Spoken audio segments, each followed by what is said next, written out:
Hello, Biz Gurukul family. How are you all? Wish you all a very happy new year. कैसे हैं आप सब लोग? क्या बात है भाई? पिछली बार मुलाकात पिछले साल में हुई थी, अगले साल में मुलाकात हो रही है, राइट? कैसे हैं आप सब लोग? आप सबको नए साल की बहुत बहुत शुभकामनाएं। क्या बात है? ओह, एक्साइटमेंट! क्या बात! नए साल से शुरू में ही इतनी खतरनाक, इतनी जबरदस्त एक्साइटमेंट आप लोगों की। माय गुडनेस, कमेंट बॉक्स तो यार पूरा का पूरा भरा पड़ा है। वाह! ओहो, ग्रेट ग्रेट ग्रेट। अरे क्वेश्चन का आंसर दो। सबके सब 2022 में पहुंच गए ना? रहता नहीं क्या कोई 2021 में? पक्का? Great great, lovely lovely. बहुत बहुत मजा आ रहा है यार आप लोगों के साथ पहली ट्रेनिंग ऑर्गेनाइज करते हुए, पहली ट्रेनिंग होस्ट करते हुए आज यहाँ पे। और ऐसी जबरदस्त ट्रेनिंग आज आपको मिलने वाली है। परफेक्ट टॉपिक, परफेक्ट ट्रेनर, मौका, दस्तूर, सब एकदम जबरदस्त। क्योंकि आज है 2022 की, यानी नए साल की, बिज गुरुकुल की सबसे पहली संडे स्पेशल ट्रेनिंग, या सच बोलूं तो ऑफिशियली सबसे पहली training, right? Are you guys excited for that? Type excited in the chat box जल्दी से, फटाफट। Yes, excited. Lovely lovely lovely lovely lovely. Wow, great. अब आप में से कौन कौन है जिनके लिए बिज गुरुकुल की सबसे ही पहली ट्रेनिंग है? आपने या तो पिछले 24 आवर्स में एनरोल किया है, या 2-3 दिन पहले एनरोल किया, और ये आपकी सबसे पहली ट्रेनिंग है। Type FT means first training, जल्दी से type FT। Okay, lovely, wow, so many new students. क्या बात है! आहा, मजा आ गया, मजा आ गया, मजा आ गया भाई। ओहो, फिर तो आप लोगों के लिए बहुत ही ज्यादा धमाकेदार ये ट्रेनिंग होने वाली है मेरे दोस्तों। रीजन बीइंग कि आज का जो टॉपिक है वो ऐसा टॉपिक है जिसके बारे में मुझे सबसे ज्यादा लोग डीएम करते हैं, लोग सबसे ज्यादा इंटरनेट पे सर्च करते हैं, और सबसे ज्यादा उसका आंसर चाहते हैं। तो आप मुझे बताओ, आप में से कौन कौन ये चाहता है कि मैं हमेशा पॉजिटिव रहूं, एक मेरे पास एवर लास्टिंग मोटिवेशन हो? टाइप मी, यस। और अगर बहुत बहुत ज्यादा एक्साइटेड हो तो एम के आगे खूब सारे ई लगा दो। कोई कोई इसमें वो नहीं है, डोंट वरी अबाउट दैट। कोई नहीं रोक रहा आपको। क्या बात है! वाह, यस, मैं जानता हूँ ना, हर कोई ये चाहता है, मैं भी, हर एक इंसान यार यही चाहता है कि कुछ ऐसा फॉर्मूला मिल जाए कि वो जो मोटिवेशन है ना यार, वो परमानेंट हो जाए। मतलब फिर कोई कुछ बड़े से बड़ा चैलेंज आ जाए, कोई कुछ भी बात बोल दे, कितना भी डिसअपॉइंटमेंट आ जाए, बट हम रुके नहीं, हम हमेशा मोटिवेटेड रहें और अपने गोल्स को हिट करते जाए, अचीव करते जाएं। और डेफिनेटली आज की जो ट्रेनिंग है वो उसी के बारे में है। The topic is mantras for everlasting motivation, and if you want that तो आपको पेन पेपर के साथ रेडी रहना पड़ेगा। So if you have a notepad and pen with you, type NP जल्दी से। और नहीं है तो quickly go and grab a notepad and pen, because जो आपको आज फॉर्मूले मिलने वाले हैं, मजा आ जाएगा आपको। और मैं इतना ज्यादा इसलिए भी एक्साइटेड हूं बिकॉज आज जो ट्रेनर आ रहे हैं is one of my personal favourites. You know why? Because इतनी सारी सक्सेस, इतनी सारी अचीवमेंट होने के बावजूद he so humble, he so down to earth. And अभी कुछ ही टाइम पहले उनसे मेरी जान पहचान हुई और उनके साथ कुछ वक्त बिताया, और हमने हमारी हॉबी साथ में परस्यू की, उसके बारे में मैं आपको जरूर बताऊंगा। लेकिन सबसे ज्यादा मजा इस बात का आता है कि हमेशा इतने बड़े लेवल पे होने के बावजूद भी एक जो बड़े भाई वाला प्यार, वो जो केयर है, वो हमेशा वो सबको देते हैं। और यही रीजन है कि इसी वजह से आज वो सक्सेस की इतनी कामयाबी अचीव कर रहे हैं। He is the Deputy Vice President HR Human Resources in Tata Capital Finances Limited. So you can very well imagine एक इतनी बड़ी reputed organization और उसमें इतनी powerful post वो handle कर रहे हैं, एंड वहां पे भी इतने सारे लोगों को हेल्प कर रहे हैं ग्रो करने में, because he has over 17 years of experience in HR development and OD means organization development. तो आप खुद सोच सकते हो, 17 साल का एक्सपीरियंस है जिनको HR की फील्ड में, ऑर्गेनाइजेशन डेवलपमेंट की फील्ड में, ट्रेनिंग की फील्ड में, टैलेंट मैनेजमेंट की फील्ड में। यानी हम जैसे यूथ की तो नस नस से, रग रग से वाकिफ है वो, और उन्हें एग्जैक्टली पता है कि हमें क्या चाहिए। और सबसे अच्छी बात मुझे इसमें ये भी लगती है कि he is a research scholar with symbiosis, and he's researching on the impact or the role of spirituality in business management and leadership। तो आप खुद समझ सकते हैं कि यार जो इंसान टॉप पे हो और उसका स्पिरिचुअलिटी में जो खुद रिसर्च कर रहे हैं, जिनका इतना कीन इंटरेस्ट हो, तो उनके पास तो क्या पावरफुल फॉर्मूले होने वाले हैं हम सबकी लाइफ को बेटर करने के लिए, हम सबकी ग्रोथ को बेटर करने के लिए। सो अब मजे की बात मैं आपको बताऊं, इतनी सारी चीजें होने के बावजूद, कॉर्पोरेट में इतनी अच्छी सक्सेस होने के बावजूद, उनकी हॉबीज भी बड़ी कमाल की हैं। इज अ फिटनेस एंथुजियास्ट, वो फिटनेस के लिए बहुत सारी एक्टिविटीज करते रहते हैं, बहुत सारे कैंपेन्स रन करते हैं, और उनका फेसबुक पेज भी है जिसपे बहुत बहुत पावरफुल कंटेंट वो शेयर करते हैं। लेकिन मेरा जो पर्सनल फेवरेट है ना उनको लेके, दैट इज हिज राइटिंग। क्या गजब कहानियां लिखते हैं, क्या बढ़िया पोइट्री करते हैं, आहा, उनके अल्फाज, उनका अंदाज, और सबसे बड़े जो हम सब लोग फैन है ना वो हैं हम उनकी आवाज के। इतने जबरदस्त इंसान और इतने पावरफुल टैलेंटेड राइटर है वो। आप सबको उनका पेज जरूर फॉलो करना चाहिए, मेलोडियस गॉसिप के नाम से। और लिंक आपको बिज गुरुकुल के पोस्टर में हमने उनको टैग भी किया है। इस सेशन के बाद तुरंत जाके उनको फॉलो करें and start learning from him. कितने बढ़िया बढ़िया वो कंटेंट बनाते हैं, एंजॉय कीजिए उसको। और आज we are blessed that we have none other than, अभी सारी बातें मैं जिनके बारे में कर रहा था, अब देख रहे हो आप, इतनी विशाल अचीवमेंट्स, इतनी विशाल पर्सनालिटी, तो नाम भी क्या है, none other than mister Vishal Thakur. Welcome Vishal sir. And guys, आप सब जानते हो हम बिज गुरुकुल फैमिली में कैसे इनवाइट करते हैं। Yes, the claps are here. Welcome Vishal sir, welcome and a very happy new year to you. Thanks a lot, Rohit, and thanks a lot, Biz Gurukul family. This was, I don't think the New Year start could be better than this. मैंने खुद ने अपने बारे में इतना नहीं सुना था जितना अभी सुना है. So I'm sure I'll be able to live up to your expectations. ये तो आपका बड़प्पन है सर कि आप ऐसा कह रहे हैं, और हम जानते हैं कि आज क्या क्या मजेदार चीजें मिलने वाली हैं।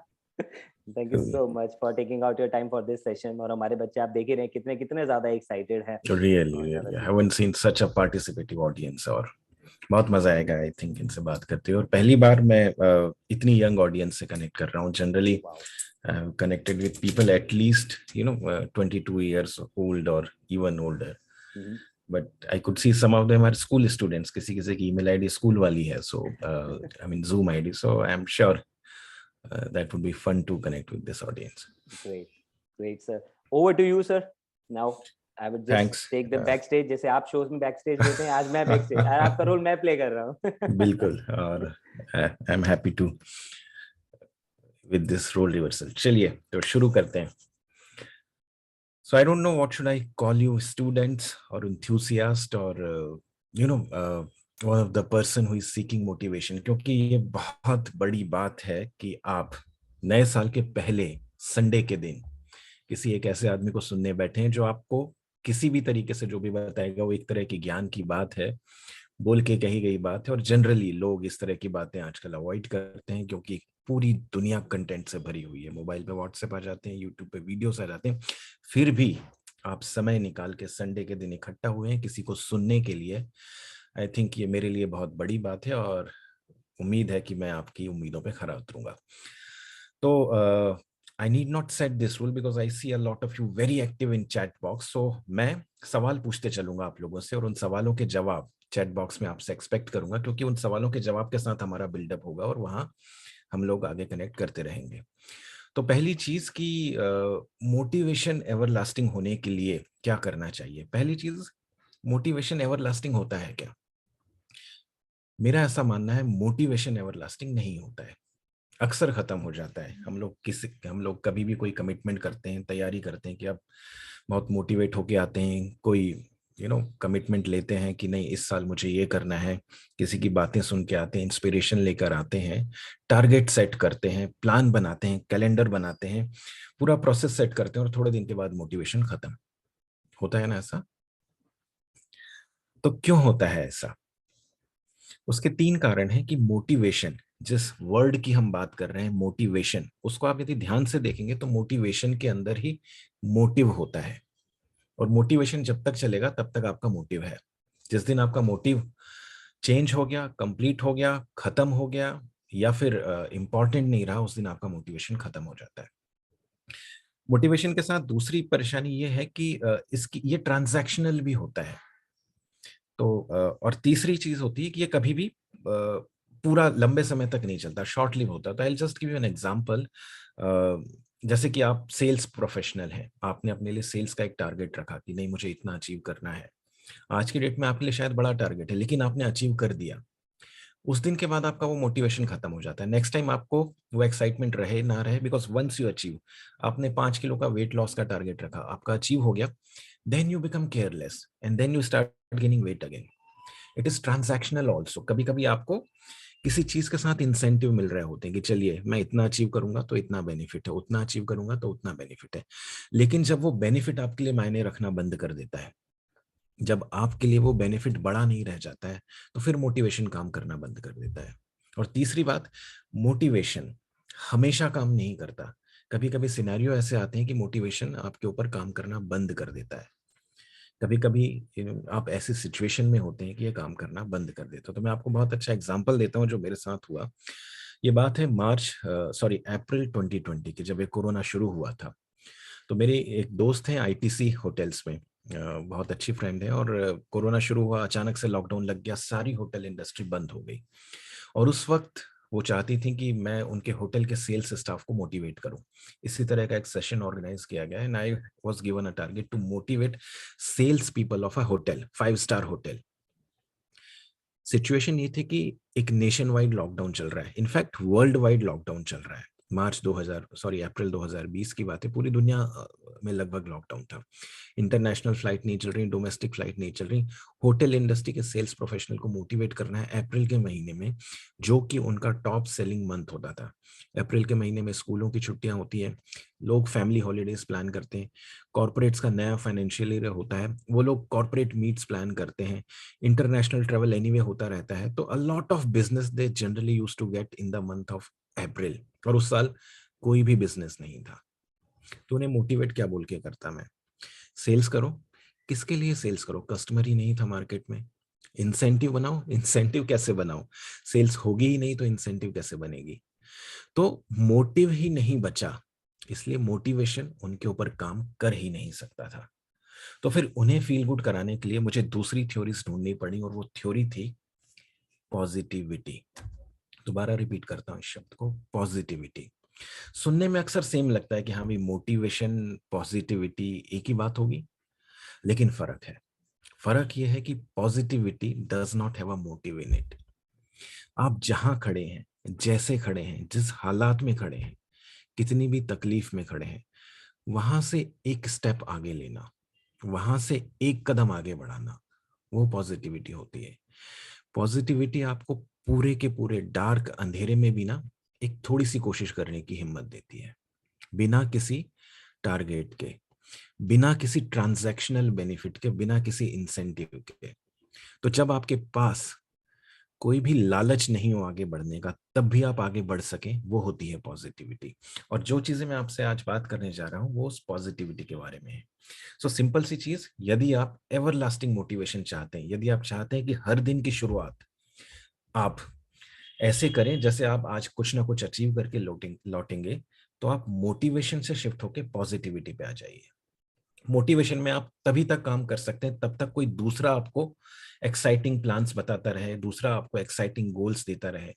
पॉजिटिविटी के ट्रैक पे आप हमेशा आगे बढ़ते रहेंगे, अपने आप आगे बढ़ते रहेंगे, और बिना किसी टारगेट या गोल को सेट करते हुए आप धीरे धीरे डेली प्रोग्रेस करते रहेंगे। सो पॉजिटिविटी को अचीव करने के लिए, अपने आप को एवर लास्टिंग मोटिवेटेड रखने के लिए, मैंने 6 फॉर्मूले फिट किए थे, लेकिन आज मैं 4 की बात कर पाऊंगा क्योंकि हमारे पास टाइम कम है।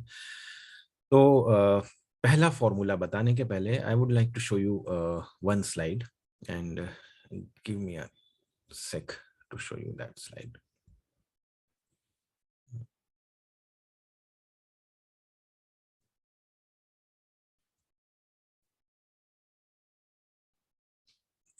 सो आप सभी की स्क्रीन पे एक चेहरा है, और चैट बॉक्स में प्लीज जवाब दीजिए यदि आप इस चेहरे को पहचानते हैं। यदि इस इंसान का नाम आप जानते हैं तो प्लीज मुझे चैट बॉक्स में जवाब दीजिए।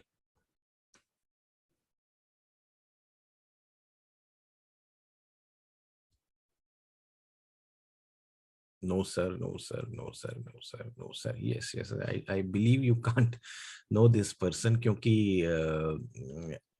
किसी ने एक नाम लिखा जो शायद इसके करीब था।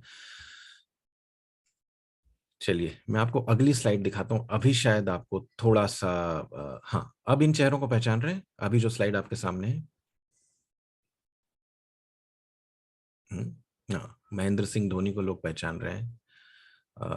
Now somebody can also relate to the person on left, जो कि बगल में लेफ्ट साइड में जो शक्ल है वो ऑफ कोर्स अब आप थोड़ा बहुत रिलेट कर पाएंगे। चलिए, तो चलिए मैं बात करता हूं सन 2007 की, 2007 world cup final of first T20। So T20 match की कॉन्सेप्ट कुछ 2005-06 में शुरू हुई और पहला T20 वर्ल्ड कप 2007 में खेला गया था। और उस वर्ल्ड कप के फाइनल मैच में इंडिया और पाकिस्तान एक दूसरे के अगेंस्ट खेल रहे थे। इंडिया ने 20 ओवर में बैटिंग करके 157 रन्स बनाए थे, 157 रन्स, और पाकिस्तान ने 19 ओवर्स में 145 रन्स बना लिए थे। तो पाकिस्तान को जीतने के लिए चाहिए थे 13 रन एक ओवर में, 13 रन्स नीडेड इन 1 ओवर। लेकिन पाकिस्तान 9 विकेट खो चुका था। फिर भी जो एक इंसान उनकी तरफ से क्रीज पे था, बैट्समैन, उसका नाम था मिसबाउल हक। वो उस वक्त उनकी टीम का कैप्टन भी था। उस पूरे टूर्नामेंट का सबसे ज्यादा एक्सपीरियंस इंसान था। उस पूरे टूर्नामेंट, मतलब not only for Pakistan team और इंडियन टीम, उस टूर्नामेंट में जितने भी खिलाड़ी खेले थे from all the countries, Misbahul Haq was most senior age पर age and experience, and that person was batting. तो आखिरी ओवर है, मिसबाहुल हक जो कि ऑलराउंडर किस्म के खिलाड़ी थे, सबसे एक्सपीरियंस्ड हैं, वो बैटिंग कर रहे हैं। एक ओवर में 13 रन बनाना था, जो कि शायद मिसबाहुल हक के लिए मुश्किल नहीं था। इंडिया साइड से बॉलिंग करने के लिए किसी बॉलर को चूज करना था, तो इंडिया के पास एक से एक बॉलर्स थे उस टीम में उस वक्त। हरभजन सिंह, आरपी सिंह, इरफान पठान, श्री संत, यूसुफ पठान भी बॉलर कम बैट्समैन थे, तो बॉलिंग वो भी अच्छी कर लेते, और ये सारे एक्सपीरियंस थे, जिसमें हरभजन सिंह ऑफ कोर्स काफी ज्यादा एक्सपीरियंस है। तो सभी को लग रहा था शायद हरभजन सिंह को बॉलिंग दी जाएगी, लेकिन नए नए कैप्टन महेंद्र सिंह धोनी ने बॉलिंग दी जोगिंदर शर्मा को। जो पहली तस्वीर आपने देखी थी पुलिस की ड्रेस में और बाद में लेफ्ट साइड में सेकंड स्क्रीन पे, वो जोगिंदर शर्मा की है। आप में से कुछ लोगों ने पहचाना। तो जोगिंदर शर्मा अपनी लाइफ का पहला इंटरनेशनल मैच खेल रहे थे। वो इस टूर्नामेंट में ले लिए गए थे एक खिलाड़ी के तौर पे, लेकिन उन्हें कोई मैच खेलने मिला नहीं था। इसके जस्ट पहले उनको सेमीफाइनल में खिलाया था, बट वहां पे उनको कुछ बॉलिंग वॉलिंग या कुछ बेटर खेलने को मिला नहीं था। तो टेक्निकली उनका करियर का सेकंड मैच था, but very first international exposure of a great opportunity. पहली बार सोचिए, आप हिंदुस्तान को रिप्रेजेंट कर रहे हैं इंटरनेशनल वर्ल्ड कप में, और आखिरी ओवर में जीतने के लिए अगली टीम को 13 रन चाहिए और बॉलिंग आपको दी जाए। तो ये हालत थी जोगिंदर शर्मा की। जोगिंदर शर्मा उस पूरे टूर्नामेंट का सबसे इनएक्सपीरियंस्ड खिलाड़ी था। Not only inexperienced bowler, he was most inexperienced player in that tournament, playing against the most experienced batsman of that tournament. दोनों आमने सामने हैं, एक ओवर में 13 रन बनाने हैं। जोगिंदर शर्मा के ऊपर बहुत ज्यादा प्रेशर। पहली बॉल, इतना डर था जोगिंदर शर्मा के अंदर कि पहली बॉल जाते ही वाइड निकल गई। तो पहली बॉल वाइड हो गई, इसलिए काउंट अगेन 6 बॉल्स बची और रन चाहिए अब सिर्फ 12। वापस इतना डर जोगिंदर शर्मा के मन में, क्योंकि उन्हें मालूम था हार गए तो सब लोग उन्हें ब्लेम करेंगे, सारी मीडिया उन्हें ब्लेम करेगी और लोग कहेंगे कि इतने इनएक्सपीरियंस्ड आदमी को दे दिया, उनका पूरा करियर खत्म हो जाएगा, उनकी पूरी लाइफ खत्म हो जाएगी। A lot of personal blame he has to take. So फिर घबराहट के मारे वो कोशिश करते हैं एक यॉर्कर बॉल डालने की, एक ऐसी बॉल डालने की जिसमें बॉल बैट्समैन के पास पहुंच के निकल जाए। He was not even targeting to take a wicket, wicket लेने की वो सोच भी नहीं रहे थे। वो कोशिश कर रहे थे कि एक ऐसी बॉल डाल दो जिससे रन ना निकले। तो वो कोशिश करते हैं, वो बॉल नियरली वाइड होते होते बच जाती है लकीली। इस तरीके से एक बॉल में एक रन वो बचा पाते हैं। सो अब 5 बॉल 12 रन की जरूरत। फिर डरते डरते जोगिंदर शर्मा आते हैं। इस टाइम वो विकेट टारगेट करते हैं, विकेट टारगेट करते हुए बॉल करते हैं और मिसबाहुल हक छक्का जड़ देते हैं। अब पाकिस्तान के पास खेलने के लिए 4 बॉल से और रन चाहिए सिर्फ 6, क्योंकि एक बॉल में 6 रन तो उन्होंने निकाल लिए। हर किसी को यह बहुत क्लियरली दिख रहा था कि मैच पाकिस्तान जीतने वाला है, क्योंकि जोगिंदर शर्मा के बस का नहीं था मिसबाहुल हक को रिटेन कर पाना, कंटेन कर पाना। और मिसबाहुल हक इतनी प्रेशर सिचुएशन में जब एक छक्का जड़ सकते हैं तो डेफिनेटली नेक्स्ट बॉल पे वो छक्का मार के मैच को तो निकाल ही लेंगे। उस वक्त एक अजीब सी चीज होती है, जो आप यूट्यूब में जाकर देखेंगे तो आपको वो सीन मिलेगा कि MS धोनी, जो कि कैप्टन थे, विकेट कीपर भी थे, मैदान के बीच में आते आते हैं, पिच के बीच में आते हैं, जोगिंदर शर्मा को बुलाते हैं, जोगिंदर शर्मा से कुछ बात करते हैं। उस बात को सुनने के बाद जब जोगिंदर शर्मा बॉलिंग करने जाते हैं, इस बार उनके चेहरे पे थोड़ा कॉन्फिडेंस दिखाई दे रहा है। जोगिंदर शर्मा आके बॉल करते हैं, उस बॉल पे एक कैच उठता है, और उस कैच उठता है, सो कुछ लोगों को लगता है ये सिक्सर जाएगा, कुछ लोगों को लगता है शायद कैच होगा। बाउंड्री के पास श्रीसंत उसको कैच कर लेते हैं, Misbahul Haq out, India wins the first T20 world cup. Joginder Sharma unbelievably becomes hero. कोई सोच भी नहीं सकता था कि उस सिचुएशन में अचानक से जोगिंदर शर्मा जैसा घबराया हुआ इनएक्सपीरियंस खिलाड़ी हिंदुस्तान की गोद में वर्ल्ड कप गिफ्ट कर देगा। 2 बॉल्स तो अभी भी बाकी थी। मिसबाहुल हक अपने आप पर यकीन नहीं कर पाते हैं। तो इस पूरे सिनेरियो को मैंने और मेरे साथ बहुत से लोगों ने, जब वो मैच हो रहा था, लाइव देखा था। मेरे मन में उस वक्त ही एक सवाल था कि यार ये MS धोनी ने जाके बोला क्या जोगिंदर शर्मा से कि पूरा कहानी बदल गई। पूरा वो जो प्रेशर जोगिंदर शर्मा के चेहरे पे दिख रहा था वो निकल गया, और अचानक उसने एक ट्रिक बॉलिंग की जिसकी वजह से मिसबाहुल हक कंफ्यूज हुए। उन्होंने 6 मारने की कोशिश की, बल्कि लेकिन वो बाउंड्री पर कैच दे बैठे बैठे वो उनका शॉट इतना स्ट्रांग नहीं था। आप जाकर चेक करेंगे वो वीडियो, इतना उनका शॉट इतना स्ट्रांग नहीं था कि वो उस पे सिक्सर मार बैठते। He was actually entrapped. तो ऐसा क्या कहा MS धोनी ने कि जोगिंदर शर्मा अपना सारा डर, सारी परेशानी भूलकर इतनी बढ़िया बॉलिंग कर पाए इतने डिसाइसिव ओवर में। काफी सालों बाद जब आप अखबार पढ़ेंगे, किताबें पढ़ेंगे, और MS धोनी ने जब डिस्क्लोज किया और जिसको जोगिंदर शर्मा ने रेटिफाई भी किया, तो MS धोनी ने जोगिंदर शर्मा को जाके सिर्फ एक बात बोली थी कि सुनो, तुम सिर्फ विकेट लेने की कोशिश करो, विकेट मिल गया तो जीत तुम्हारी, और यदि सिक्सर लग गया तो वो हार मेरी होगी। I will take all the blame. मैं सारी जिम्मेदारी लूंगा इस हार की। तुम हार की चिंता मत करो, तुम सिर्फ विकेट निकालने पे फोकस करो। तो इस बात को कह देने से क्या हो गया? इस बात को कहने से जोगिंदर शर्मा के सिर से प्रेशर चला गया, हार का प्रेशर, सारे ब्लेम का प्रेशर, सारी परेशानियों का प्रेशर निकल गया। And then he played a very simple trick and he won the world cup. तो यही मोटिवेशन से पॉजिटिविटी पे शिफ्ट होने का पहला प्रिंसिपल है, जिसे मैं वर्ड में बोलूं तो डिटैचमेंट कहते हैं। और यदि आम आदमी को समझाना हो या किसी स्पिरिचुअल वे में समझाना हो तो गीता का वो श्लोक मैं आपको बताऊंगा जिसमें कहते हैं ना कि कर्मण्येवाधिकारस्ते मां फलेषु कदाचन। मतलब कर्म करो और फल की इच्छा मत करो। MS धोनी ने जोगिंदर को यही बोला कि तुम फल का टेंशन मत लो, जो रिजल्ट होगा वो देख लेंगे, रिजल्ट यदि बुरा हुआ तो मेरी जिम्मेदारी। And then he could do a karma which was very resultful. So भगवान ने गीता में ये क्यों कह दिया कि कर्म करो और फल की इच्छा मत करो? क्योंकि भगवान को पता है कि जब आप फल यानी कि बेनिफिट को दिमाग में रख के काम करोगे तब आप अच्छा काम नहीं कर पाओगे, आप लालच में रहोगे। आप अच्छा काम तब कर पाओगे जब आप काम के बारे में सोचोगे, ना कि उसके बेनिफिट के बारे में। Now very important thing to understand here, यदि आप नोटपैड लेके बैठे हैं तो नोट लिख लीजिए कि result and benefit are two different things. आपके काम का परिणाम और आपके काम का फायदा दो अलग चीजें हैं। मैं यहाँ पे जो कह रहा हूं और गीता में जो कृष्ण ने कहा है वो ये कहा है कि आप फल की चिंता मत करो, रिजल्ट की चिंता मत करो, ऐसा नहीं कहा है। आप अपने रिजल्ट पे फोकस रखो लेकिन रिजल्ट के बेनिफिट पे फोकस मत रखो। पढ़ाई कर रहे हैं तो नंबर कितने लाने हैं उसके लिए स्ट्रेटेजाइज करो, लेकिन उस नंबर का आपको क्या फायदा होगा उसके बारे में लालच मत पैदा करो।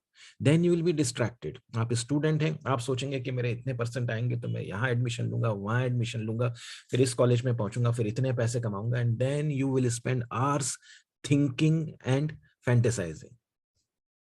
आप ये टारगेट करो कि मेरे को इतने परसेंटेज लाने हैं तो उसके लिए कितनी पढ़ाई करनी पड़ेगी, कैसे करनी पड़ेगी, and then you are sorted. आप सेल्स प्रोफेशन में आप पैसे कमाना चाहते हैं, आप ये टारगेट कीजिए कि आपको कितना अचीव करना है, उस अचीवमेंट के बाद आपकी कितनी कमाई होगी, उस पैसे से आप क्या खरीदेंगे, उससे आप कितनी मस्ती करेंगे, कितना एंजॉय करेंगे, ये आप सोचने लग जाएंगे, then you will be distracted. So that's why first and very important principle of shifting from motivation to positivity or converting your motivation to everlasting motivation is think about result, rather think about action and not about the benefit of the result. So result के फायदे के बारे में सोचना बंद कीजिए, result के बारे में सोचिए। और बहुत ज्यादा अच्छा होगा कि रिजल्ट के बारे में भी ना सोचते हुए यदि आप रिजल्ट के लिए बनाए गए एक्शन के बारे में सोचें। सो ये पहला प्रिंसिपल था। और अब हम जाएंगे दूसरे प्रिंसिपल की तरफ। और दूसरे प्रिंसिपल के लिए ये वापस मैं चैट बॉक्स में आप लोगों से पूछना चाहूंगा कि ये जो तस्वीर आपकी स्क्रीन पे दिख रही है, एक पेड़ आपके स्क्रीन पे दिख रहा है, ये किस चीज का पेड़ है? If you can tell me in chat box. बरगद, mango mango mango, banyan tree, mango banyan tree. Thanks a lot. I think we can stop the chat here, so because lots of people have guessed it correct कि ये mango tree है, banyan tree नहीं है। सो आप में से जो लोग शहरों में पले बड़े हैं, प्लीज थोड़ा बहुत गांव में खेतों में घूमने जाया कीजिए, क्योंकि ये बरगद का पेड़ नहीं है, ये आम का पेड़ है। आम का पेड़ है। और आम के पेड़ के बारे में एक बहुत इंटरेस्टिंग चीज मैं बताना चाहूंगा। अब जैसे हमने बात करी कि भाई आप फल की इच्छा मत करो, अपने रिजल्ट पे ध्यान रखो और अपने कर्म पे ध्यान रखो, अपनी स्टेप्स पे ध्यान रखो, अपनी एक्टिविटीज पे ध्यान रखो। लेकिन क्या होता है ना कि आप सिर्फ एक्टिविटी एक्टिविटी कर रहे हैं, बहुत टाइम तक फल नहीं मिल रहा है, तो बहुत बहुत इरिटेशन, बहुत फ्रस्ट्रेशन होता है, बहुत गुस्सा आता है। और ऐसा लगता है कि यार ऐसे कैसे चलेगा, कब तक मैं इसी तरीके से अपना काम चलाऊंगा। तो जब भी आपको ये ऐसा लगता हो, इस तस्वीर को देखिएगा। ये तस्वीर कोई बहुत अनोखी तस्वीर नहीं है। आम का पेड़ या मैंगो ट्री आप सर्च करेंगे, आपको तस्वीर मिल जाएगी। यदि आप किसी ऐसे घर में, ऐसे शहर में जहाँ पे आम के पेड़ दिखते रहते हैं, तो बार बार जाके उस पेड़ को देखा कीजिएगा। तो क्या खासियत होती है आम के पेड़ की? तो आम के पेड़ के बारे में मैं एक चीज आपको बताऊं, और आप में से कुछ लोग उससे एग्री करेंगे कि आम के पेड़ को, आम का पेड़ जिस जमीन पे होता है ना, उस जमीन को आप खरीदने जाएंगे गांव में, बोलेंगे कि ये जमीन मुझे खरीदनी है जिस पे आम का पेड़ है, तो बेचने वाला आपको जमीन बेच देगा, लेकिन आम का पेड़ नहीं बेचेगा। आम के पेड़ की कीमत वो आपसे अलग से लेता है, क्योंकि आम का पेड़ अपने आप में एक एसेट है। क्योंकि आम का पेड़, आपने कभी देखा है आम के पेड़ में किसी को पानी देते हुए या किसी को आम के पेड़ की बागवानी करते हुए? कुछ नहीं करना पड़ता है साहब। वो बना है, बड़ा अच्छा पेड़ खड़ा है खेत में, और हर साल उसमें से आम आते हैं, जी भर के आम आते हैं। और आम इतने आते हैं कि उनको बेच के आप कमर्शियली बेनिफिट कमा सकते हैं, उनको बेच के आप दुनिया भर का फायदा कमा सकते हैं। And it is a commercial asset. It's like यदि आपके पास 10-15 आम के पेड़ होंगे, तो आप तो बहुत बड़े व्यापारी बन सकते हैं। तो इतना फायदेमंद होता है आम का पेड़, इसलिए आम के पेड़ को अलग से खरीदा बेचा जाता है, उसकी अपनी कीमत होती है। इतना इंपॉर्टेंट, इतना वैल्यूएबल, इतना कमर्शियली रिच होता है आम का पेड़। लेकिन आम का पेड़ हमेशा से इतना इंपॉर्टेंट या इतना वैल्यूएबल या इतना प्रॉफिटेबल नहीं होता। आम का पेड़ कहाँ से आता है?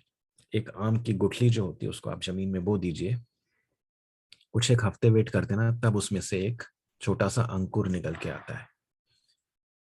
तब उसको प्रोटेक्ट करना पड़ता है, नहीं तो कोई बकरी, कोई गाय उसको चर के निकल जाएगी, कोई बच्चा उसके ऊपर से अपनी साइकिल चला देगा, कुचल देगा, खत्म हो जाएगा। तब आपको उसको बचाना पड़ता है। अक्सर यदि आपने गांव में आम के पौधे देखे होंगे ना, तो जितना बड़ा पौधा है उससे कहीं ऊंची बाउंड्री उसके आगे बनाकर रखी जाती है, उसे बचाने के लिए। मतलब 4 फीट का पौधा होगा तो 6 फीट की बाउंड्री बनाते हैं। इतनी प्रोटेक्शन देनी पड़ती है, उसको पानी देना पड़ता है, उसे भेड़ बकरियों से बचाना पड़ता है, बारिश धूप सब चीज का ध्यान रखना पड़ता है। फिर धीरे धीरे धीरे ना, थोड़े दिन में वो बड़ा होता है, 6-7 फीट का पौधा हो जाता है, पतला सा। उस पे 1-2 आम की कैरी लगती हैं, जिनके साथ फोटो निकालकर आप इंस्टाग्राम पर पोस्ट कर सकते हैं, लेकिन still it is not that profitable. फिर आपको उसकी केयर करनी पड़ती है, उसमें खाद पानी देना पड़ता है, उसे फर्टिलाइजर देने होते हैं, पेस्टिसाइड्स देने होते हैं, कीड़े वीड़े लगने से बचाना पड़ता है, उसे थोड़ी सी जगह देनी होती है ताकि वो फैल सके। फिर लगभग 12 साल बाद, यदि आप सुन रहे हो तो ये पेज में लिख लीजिए, 12 साल बाद, और लिखने के बाद उसको अंडरलाइन करते जाइए। कम से कम 12 से 15 साल बाद आम का पेड़ आपको फल देना शुरू करता है, इतने फल कि आप उससे प्रॉफिट कमा सके।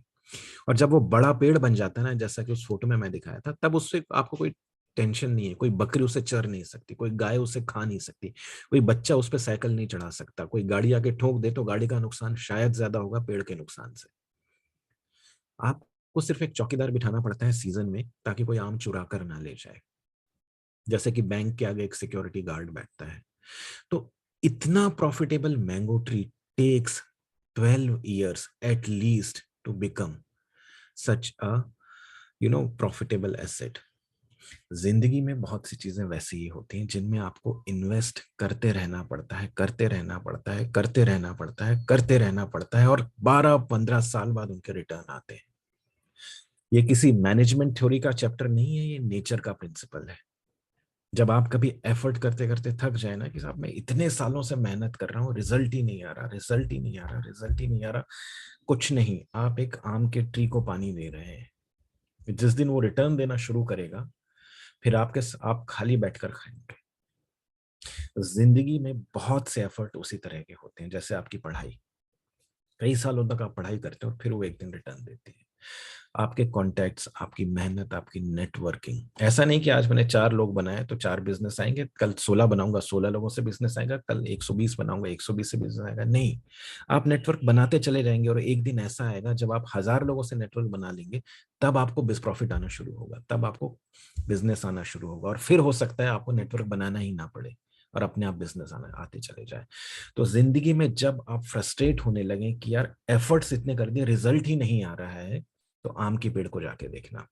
क्या है ना कि हम लोग एक पैटर्न में पले बड़े हैं, हम लोग स्कूल्स में पढ़े हैं, जहाँ पे क्या होता है कि हम जिस साल क्लास में एडमिशन लेते हैं, 12 महीने बाद उस क्लास से ग्रेजुएट हो जाते हैं, फिर अगले साल अगली क्लास में 12 महीने बाद ग्रेजुएट हो जाते हैं। ये पैटर्न हमारे साथ 15-20 साल तक चलता है, स्कूलिंग, फिर ग्रेजुएशन, फिर पोस्ट ग्रेजुएशन। तो हमारे दिमाग में ये बैठ जाता है कि यदि किसी चीज से मुझे रिजल्ट चाहिए है, तो 12 महीने में कम से कम मिलना चाहिए। क्योंकि स्कूल में 12 महीने में मैं फर्स्ट से सेकंड में आ गया था, सेकंड से थर्ड में आ गया था, फोर्थ से फिफ्थ में आ गया था, फर्स्ट ईयर से सेकंड ईयर में आ गया था, एमबीए से मतलब नॉन एमबीए से एमबीए हो गया था 2 साल में। तो हमें ऐसा लगता है साल या 2 साल बहुत बड़ी यूनिट है, ऐसा नहीं है। Look at nature, nature will tell you that you have to be patient for a longer longer time. जिंदगी आपका बनाया हुआ स्कूल नहीं है, जिंदगी की अपनी अलग पाठशाला है। तो जब आपका पेशेंस खत्म होने लगे, नेचर को देखिए, नेचर आपको बताएगी कि अपना पेशेंस कैसे मेंटेन करना है। तो नेचर से आगे बढ़ के एक और चैप्टर पे हम चलेंगे। अब क्या होता है ना कि अब हम अपनी बातें कर रहे हैं, नेचर को फॉलो कर रहे हैं, लेकिन कहीं कहीं ठोकर भी लग जाती है। अब ठोकर कैसे लगती है कि फेल हो गए, बहुत एफर्ट किया, पेशेंस ठीक है कि रिजल्ट देर से आएगा, लेकिन कभी कभी रिजल्ट आ जाता है और रिजल्ट नेगेटिव होता है। फेल हो गए, अप्लाई किया, रिजेक्ट हो गए, कोई प्रोजेक्ट बनाया, वो फेल हो गया, रिजल्ट निकल के नहीं आए, एडवर्स रिजल्ट आ गए, तब क्या करें? बिजनेस का नुकसान हो गया, तब क्या करें? तो ये एक जो फेलियर है ना, वो मैनेज करना हमको आता ही नहीं, क्योंकि ये चैप्टर कहीं बनाया ही नहीं गया, किसी बी स्कूल में नहीं सिखाया जाता कि फेलियर कैसे मैनेज करो, कोई किताब नहीं मिलती कि फेलियर कैसे मैनेज करो, माँ बाप नहीं सिखाते फेलियर कैसे मैनेज करो, टीचर नहीं सिखाते फेलियर कैसे मैनेज करो। पूरी दुनिया सिर्फ सक्सेस मैनेज करने के ऊपर बनी हुई है। आपके ऑफिस में आपको तरीके बता दिए जाएंगे कि भाई सक्सेसफुल कैसे होना है, सक्सेसफुल हो गए तो क्या क्या मिलेगा। कोई ये नहीं बताता कि यार फेल हो गए तो क्या मिलेगा, फेलियर कैसे सरवाइव करना है, कोई नहीं बताता। तो वापस चैट बॉक्स में ये जो तस्वीर आपके सामने है, उसको देखकर मैं पूछना चाहता हूं कि आप में से साइकिल चलाना किस किस को आता है? यदि साइकिल चलाना आता है तो यस लिखिए, और नहीं आता तो नो लिख दीजिए।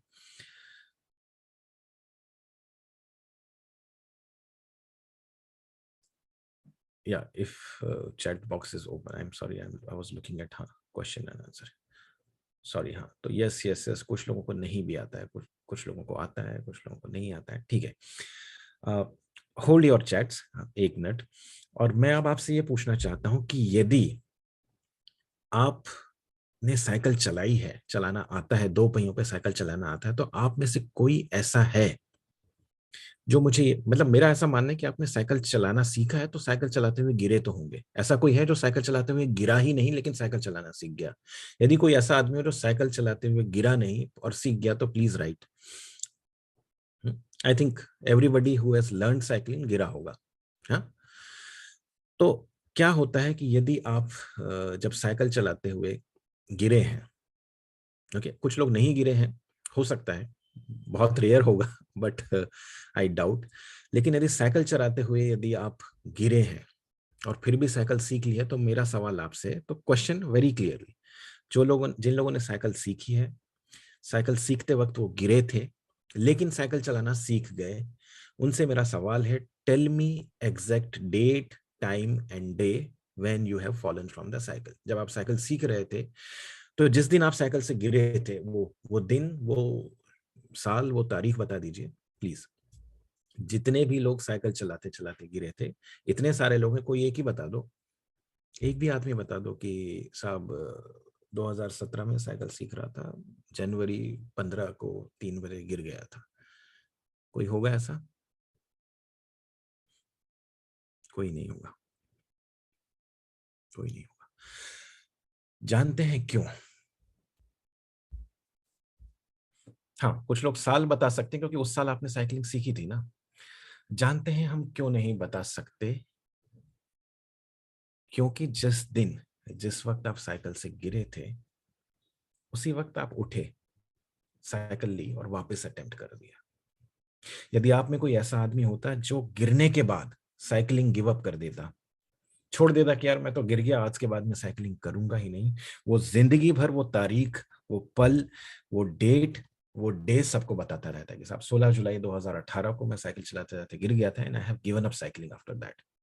बताते हैं बहुत से लोग कि मैंने बिजनेस किया था, उस दिन यहाँ पे ये लॉस हुआ, उसके बाद बिजनेस करना छोड़ दिया।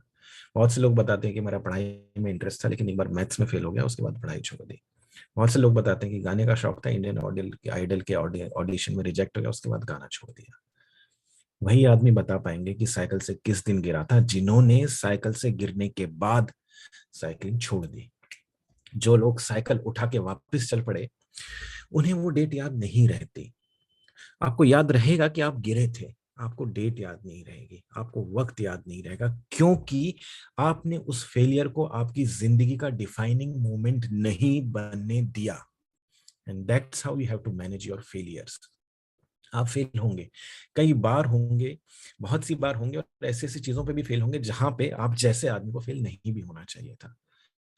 लेकिन वो फेलियर फेलियर तब तक है जब तक आप उसे परमानेंट बने रहने देते हैं। यदि आप उठ के आगे चल पड़ते हैं, दोबारा अटेम्प्ट करते हैं, उससे आगे निकल जाते हैं, तब वो इंपॉर्टेंट नहीं रह जाती, तब कोई वो याद नहीं रखता, आप खुद याद नहीं रखते, दूसरा क्या याद रखेगा। तो this is a very simple way to manage your failures. जब भी फेल हो, याद रखना कि एक दिन आप साइकिल से गिरे थे, लेकिन फिर साइकिल उठा के चल पड़े और भूल गए कि किसी दिन आप साइकिल से गिरे थे। सो जिंदगी में जितनी बार आप साइकिल से गिरो, आपको साइकिल उठा के दोबारा कोशिश करनी है। फिर आपको कभी याद नहीं रहेगा कि किस दिन, किस वक्त, किस लिए आप साइकिल से गिरे थे भी या नहीं गिरे थे। So it is in your hand to make your failure a failure और just an attempt to a success. अपनी असफलता को परमानेंट बनाना या ना बनाना आपके अपने हाथ में है।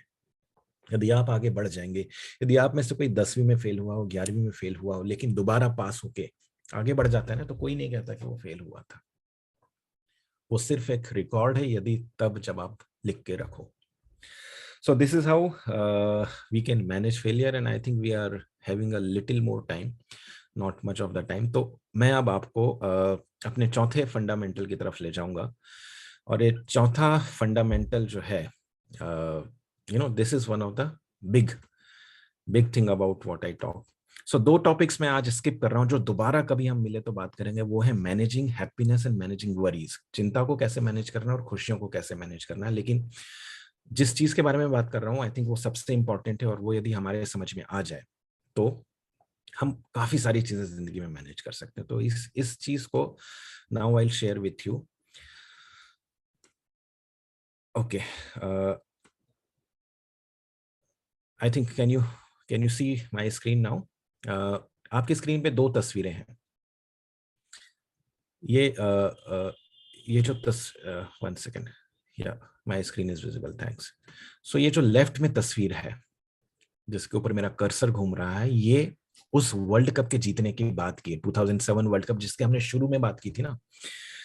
जो धोनी और योगेंद्र शर्मा की बात की थी कि धोनी ने कैसे उसके मन से अपने फल की इच्छा निकाल दी और वो जीत गए। तो ये उसके जस्ट बाद की इमेज है, उस विकेट के बाद की इमेज है। ये जो पाकिस्तानी प्लेयर आपको दिख रहा है, बैट हाथ में लेकर जमीन में सर धंसाए, ये जो निराश कैरेक्टर आपको दिख रहा है, इसका नाम था मिसबाहुल हक। ये इमेज कई महीनों तक पेपर में आती रही। ये उस साल की निराशा की सबसे बड़ी तस्वीर थी। This picture became personification of failure.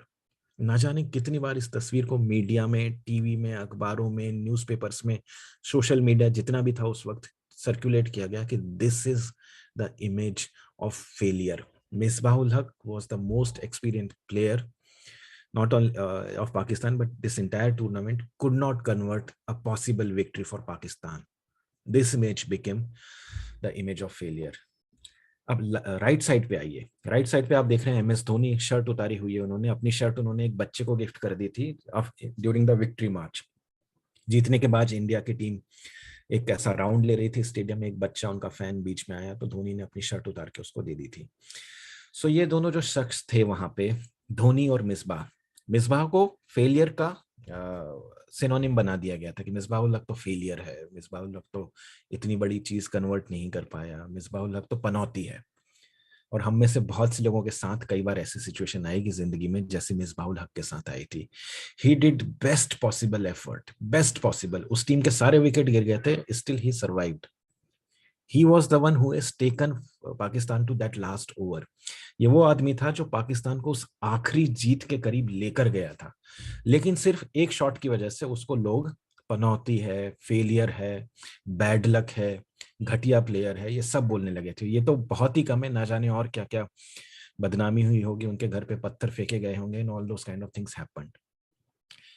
MS Dhoni, जिन्होंने क्रिकेट के मैदान में वो कर दिखाया जो बड़े बड़े कोच और बड़े बड़े प्लेयर नहीं कर पाते। उन्होंने कर्मा का प्रिंसिपल एक एक प्लेयर को एक्सप्लेन किया, जिसको उन्होंने बोला कि तू रिजल्ट की टेंशन मत ले, सिर्फ बॉलिंग पे ध्यान दे, और उस हार को जीत में तब्दील कर दिया गया। MS धोनी को ये कप्तानी तुक्के से मिल गई थी, क्योंकि उस वक्त जो बड़े प्लेयर्स थे वो लोग बहुत अच्छा परफॉर्म नहीं कर पा रहे थे। MS धोनी का कोई बहुत सक्सेसफुल रिकॉर्ड नहीं था। He just got a chance to become a captain because there was nobody to take the blame if India fails. यदि आप उसके जस्ट पहले हुए 50 ओवर्स वाले वर्ल्ड कप को देखेंगे तो उसमें इंडिया ने बहुत खराब हार दर्ज की थी। तो MS धोनी को कप्तानी मौके से मिल गई थी। धोनी के बारे में कहा जाता था, और यदि आप उस वक्त के अखबार निकालेंगे 2007 से लेके 2011 तक, जब इंडिया ने 50-50 वर्ल्ड कप नहीं जीता तब तक, 2007 से 11 मतलब 5 साल तक MS धोनी के बारे में सिर्फ एक ही चीज लिखी जाती थी कि lucky captain, lucky captain, lucky captain. MS Dhoni lucky हैं, जिस चीज में जाते हैं वहां कुछ ना कुछ चमत्कार हो जाता है और लोग जीत जाते हैं। तो धोनी को बोला जाता था कि यार ये लकी आदमी, इसका लक था कि जीत गया इंडिया। धोनी की मेहनत की तरफ, धोनी के विजन की तरफ, धोनी के मैवरिक चीजें, आज हम धोनी को एक अलग रूप में देखते हैं, लेकिन उस वक्त बोला जाता था कि धोनी तो लकी है, लकी है, लकी है। आई रिमेम्बर, क्योंकि उस वक्त मैं ऑब्वियसली आप लोगों जितना यंग नहीं था, I could absorb news items. तो उस वक्त, अभी भी आप यदि पुराने न्यूज़पेपर आर्टिकल्स, वीडियो सर्च करेंगे, धोनी के साथ लकी वर्ड कंपल्सरीली यूज किया जाता था, और मिसबाहुल हक के साथ अनलकी या फिर पनौती वर्ड यूज किया जाता था कि वो अनलकी हैं, दुर्भाग्यपूर्ण है, और धोनी के साथ कहा जाता था कि ये लकी हैं, किस्मत वाले हैं। अब चलते हैं अगली तस्वीर। ये तस्वीर देखिए। इस तस्वीर में लेफ्ट में आपके तरफ है जोगिंदर शर्मा। जोगिंदर शर्मा वो खिलाड़ी हैं जिन्होंने आखिरी विकेट निकाला था। उस पूरे टूर्नामेंट का सबसे इनएक्सपीरियंस्ड प्लेयर होने के बावजूद हिंदुस्तान की गोद में उन्होंने विकेट लाके दे दिया था, तो वो हीरो बन गए थे। हर आदमी सोचता था कि यार क्या सक्सेसफुल आदमी है जोगिंदर शर्मा, क्या कमाल करके दिखाया है। हर प्लेयर जो खेलता है, नहीं खेलता है, हर आदमी सोचता था कि काश मेरी किस्मत जोगिंदर शर्मा जैसी हो, काश मेरा डेब्यू जोगिंदर शर्मा जैसा हो, काश मैं जिंदगी में जोगिंदर शर्मा जैसा बन पाऊं। क्योंकि जो उसने कर दिखाया वो तो मतलब अमेजिंग है, इतना अच्छा तो कोई कर ही नहीं सकता। यहाँ राइट साइड में जो तस्वीर है ये श्रीसंत की है। श्रीसंत वो प्लेयर थे जिन्होंने उस कैच को लपका था, मिसबाहुल हक के उस कैच को लपका था। तो वो इमेज, ये इमेज, ये दोनों इमेज उस वर्ल्ड कप की विक्ट्री इमेजेस थी। श्रीसंत को देख के लोगों को लगा था यार क्या मस्त कैच पकड़ा इस आदमी ने, बाउंड्री पे कैच पकड़ा, एग्रेसिव आदमी, उनके शक्ल पे एग्रेशन दिख रहा है, और मतलब किस्मत हो तो श्रीसंत जैसे हो, इतनी मौके की फुटेज आपको मिलनी चाहिए। और आपको मैं बताऊं इन दोनों को बेनिफिट क्या मिले। जोगिंदर शर्मा को लाखों करोड़ों रुपए के प्राइस गवर्नमेंट ने डिक्लेयर किए। पहली तस्वीर जो मैंने दिखाई थी, जोगिंदर शर्मा को पुलिस की यूनिफॉर्म में दिखे थे। उन्हें आई थिंक डीएसपी रैंक की नौकरी दी गई, in addition to his career as a cricket player. तो कौन नहीं चाहेगा इतनी बड़ी अचीवमेंट अपने पहले ही मैच से। और श्रीसंत, श्रीसंत क्योंकि श्रीसंत मोर सीजन प्लेयर थे, थोड़े विजिबल थे, बहुत अच्छे डांसर थे, बहुत एक्सप्रेसिव थे, एग्रेसिव थे, तो उनको बहुत ज्यादा फुटेज और कमर्शियल एडवांटेज मिला। इस विक्ट्री के बाद श्रीसंत को बहुत सारे इंडोर्समेंट मिले, बहुत सारे एडवर्टीजमेंट मिले, एक एक डांस रियलिटी शो में डांस में जाने का मौका मिला जिसको उन्होंने जीता भी। और आईपीएल में उनकी बहुत अच्छी तगड़ी बोली लगी, बहुत अच्छी प्राइस पे आईपीएल में वो बिके, because IPL started I think in the same year after this. तो बहुत कमर्शियली बेनिफिट श्रीसंत को हुआ, बहुत कमर्शियल बेनिफिट जोगिंदर शर्मा को हुआ, और एमएस धोनी को बोला गया ये तो लकी है, और मिसबाहुल हक को बोला गया अनलकी है। उस वक्त का कोई भी इंसान जो अपनी एस्पिरेशन, अपना फ्यूचर देख रहा था, वो चाहता था कि उसकी किस्मत या तो श्रीसंत की तरह हो या फिर जोगिंदर शर्मा की तरह हो। कोई भी अपने आप को एमएस धोनी से बहुत ज्यादा रिलेट नहीं करता था, क्योंकि लोगों को लगता था कि ये फ्लूक है, अचानक से एक सक्सेस मिल गई है। और मिसबाहुल हक तो कोई बनना ही नहीं चाहता था, क्योंकि वो तो बहुत बड़ी फेलियर प्रूव हो गया था। 2007 से 2020 में आते हैं, 13 साल बाद। 13 साल बाद क्या होता है, चारों की बात करते हैं एक एक करके। जोगिंदर शर्मा, जो कि क्रिकेट के इतिहास की सबसे बड़ी सक्सेस उन्होंने हासिल की थी, पहला मैच, पहली बॉलिंग, और इतना बड़ा विकेट, इतनी बड़ी विक्ट्री। हर आदमी उनकी तरह बनना चाहता था। आप यकीन नहीं करेंगे, वो मैच जोगिंदर शर्मा के करियर का खेला गया आखिरी मैच साबित हुआ। After that match he had an injury, he could never come back to field. ना उन्होंने कोई आईपीएल खेला, ना उन्होंने कोई नेशनल क्रिकेट खेला, ना कोई इंटरनेशनल क्रिकेट खेला। Luckily, luckily, I repeat, luckily उनको जो डीएसपी रैंक की जॉब मिली थी, because of that he is surviving now. वो उनकी जीविका है, वो उनकी आजीविका है। तो जोगिंदर शर्मा सक्सेस का चेहरा बने, लेकिन उन्हें किस्मत ने, उन्हें कर्मा ने वही दिया जितना वो डिजर्व करते थे। श्रीसंत की बात करते हैं। Sreesanth was there at a catch point. Sreesanth was aggressive, Sreesanth was livid, Sreesanth was popular, Sreesanth was attractive. लेकिन श्रीसंत ने जिंदगी में आगे बहुत सारी गलतियां की। वो मैच फिक्सिंग का शिकार हुए, उन्होंने अपने इंडोर्समेंट्स में गलतियां करी, उन्होंने बहुत सारे पब्लिक रिलेशंस में गलतियां करी, और एक समय ऐसा आया जब श्रीसंत को क्रिकेट से बैन कर दिया गया। आज किसी से पूछेंगे आप श्रीसंत की तरह बनना चाहते हो, तो कोई भी तैयार नहीं होगा। Nobody would like to be like Sreesanth. Sreesanth को भी किस्मत ने दिया, लेकिन उतना ही दिया जितना उनका कर्मा डिजर्व करता था। Now let's go back to Dhoni. Dhoni, जिन्होंने इतना बड़ा काम किया, जिन्होंने इतना मैजिकल फंडामेंटल वहां पे दिया, जिन्होंने इतना मैजिकल इनपुट दिया जिसको कभी किसी ने नोटिस नहीं किया, वो चीज रिकॉर्ड में कहीं आई नहीं। न्यूज चैनल, हर आदमी विक्ट्री के पीछे पागल था, कोई भी इस चीज की रिसर्च नहीं कर रहा था कि धोनी ने बोला क्या है जिसकी वजह से जोगिंदर शर्मा ने इतना बड़ा कमाल कर दिया। लेकिन समय के साथ धोनी आगे बढ़े। 2011 के मैच की जो वर्ल्ड कप विक्ट्री हुई, उसके बाद से उन्हें हीरो की तरह देखा जाने लगा। उसके बाद तो ये होने लगा कि धोनी कुछ गलती भी कर देना तो लोग बोलते हैं कि दुनिया में सब कुछ गलत होगा, धोनी गलत नहीं हो सकता। धोनी गलत डिसीजन दे दे तो वो भी सही है, धोनी सही डिसीजन दे तो वो तो सही है ही। धोनी को जो पॉपुलैरिटी मिली वो सचिन तेंदुलकर को भी नसीब नहीं हुई। सो कर्मा ने धोनी को एक लंबा टाइम लेके वो सब दिया जो वो डिजर्व करते थे। अब बात करते हैं मिसबाहुल हक की।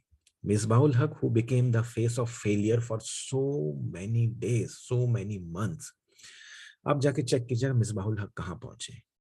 मिसबाहुल हक kept on working। जो दूसरा वर्ल्ड कप हुआ 2009 में, उस वर्ल्ड कप को पाकिस्तान ने जीता, और उस जीत के हीरो थे मिसबाहुल हक। आगे चल के मिसबाहुल हक, जो कि बहुत ही काम, कंपोज्ड और मैच्योर्ड प्लेयर रहे हैं, वो पाकिस्तान टीम के कोच और चीफ सिलेक्टर बने। इंटरनेशनल क्रिकेट के इतिहास में, मैं पाकिस्तान क्रिकेट के इतिहास में नहीं कह रहा हूं, इंटरनेशनल क्रिकेट के इतिहास में पहली बार ऐसा हुआ कि किसी टीम का कोच और चीफ सिलेक्टर एक ही आदमी हो। पाकिस्तान के अंदर क्रिकेट के मामले में सबसे रिस्पेक्टेबल कोई इंसान है तो वो है मिसबाहुल हक। उस दिन उन्होंने हार का सामना किया, लेकिन उस जीत के करीब तक ले जाने की जो मेहनत थी, उसका रिजल्ट उनको उनके कर्मा ने दिया 13 साल की मेहनत के बाद। सो कर्मा का जो कैनवस है वो बहुत बड़ा है। कई बार लोग कहते हैं ना कि साहब कर्मा की थ्योरी हमारे समझ में नहीं आती, so I love to talk about karmas theory. Karma का जो कैनवस है बहुत बड़ा है। हमारे स्कूल के सिलेबस जैसा नहीं कि जुलाई में शुरू होगा मार्च में खत्म हो जाएगा। हमारे एमबीए के कोर्स जैसा नहीं कि 1 साल में शुरू होगा 2 साल में खत्म हो जाएगा।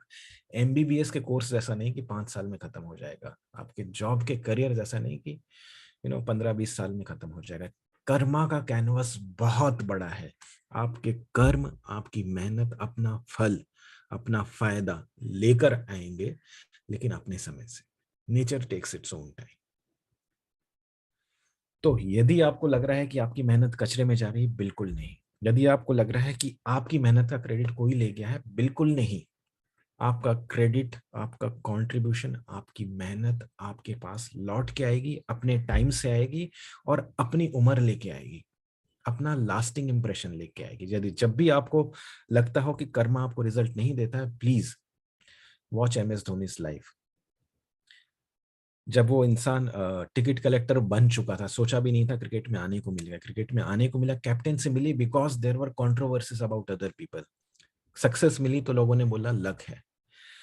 और जब सक्सेस मिलना और जब उनकी उनकी काबिलियत को लोगों ने एक्नॉलेज शुरू करना किया, तो तब तो धोनी ने रिटायरमेंट ही ले लिया। और रिटायरमेंट के बाद भी आज आप देखेंगे कई बार ट्विटर पे धोनी ट्रेंड होने लगता है, और कई बार उनको उन चीजों के लिए भी तारीफ मिलती जो उन्होंने की नहीं है। सो नेचर इसी तरीके से काम करती है। सो इसलिए कभी भी फ्रस्ट्रेट मत होइए कि आज की मेहनत का, आज सुबह की मेहनत का नतीजा शाम को नहीं मिल रहा है, जुलाई की मेहनत का नतीजा अगस्त में नहीं मिल रहा है, 2020 की मेहनत का नतीजा 2022 में नहीं मिल रहा है, वो मिलेगा। कर्मा का कैनवस बहुत बहुत बहुत बड़ा है।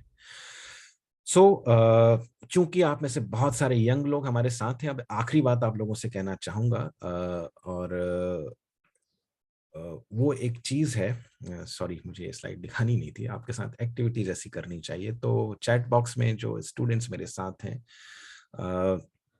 उनसे एक एक सिचुएशन सिमुलेट करते हैं। बिफोर आई कंक्लूड, एक सिचुएशन सिमुलेट करते हैं कि मैं आपका टीचर हूं, आप मेरे स्टूडेंट हैं, हम लोग क्लास में आए हैं, ठीक है।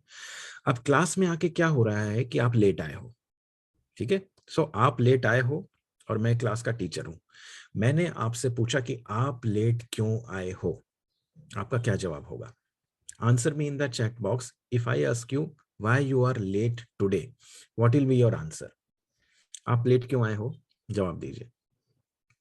एक्सक्यूज दूंगा, हाँ जी, कुछ काम था, वेरी गुड, पेट्रोल नहीं था, मिस हो गया, डम्ब सा एक्सक्यूज, बस नहीं थी, घर का काम था, yes yes yes yes yes, now now you can stop.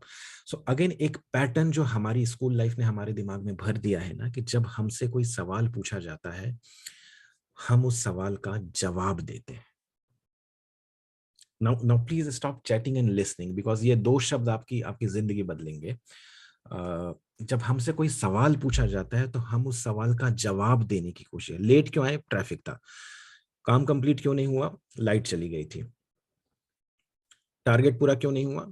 छुट्टी आ गई थी बीच में। अचीव क्यों नहीं कर पाए? बीमार हो गए थे। हम सवाल का जवाब देने की कोशिश करते हैं, क्योंकि सालों से हमारा पैटर्न यही रहा। एग्जाम में क्वेश्चन आता है, जवाब दो, जवाब दोगे तो नंबर मिलेंगे।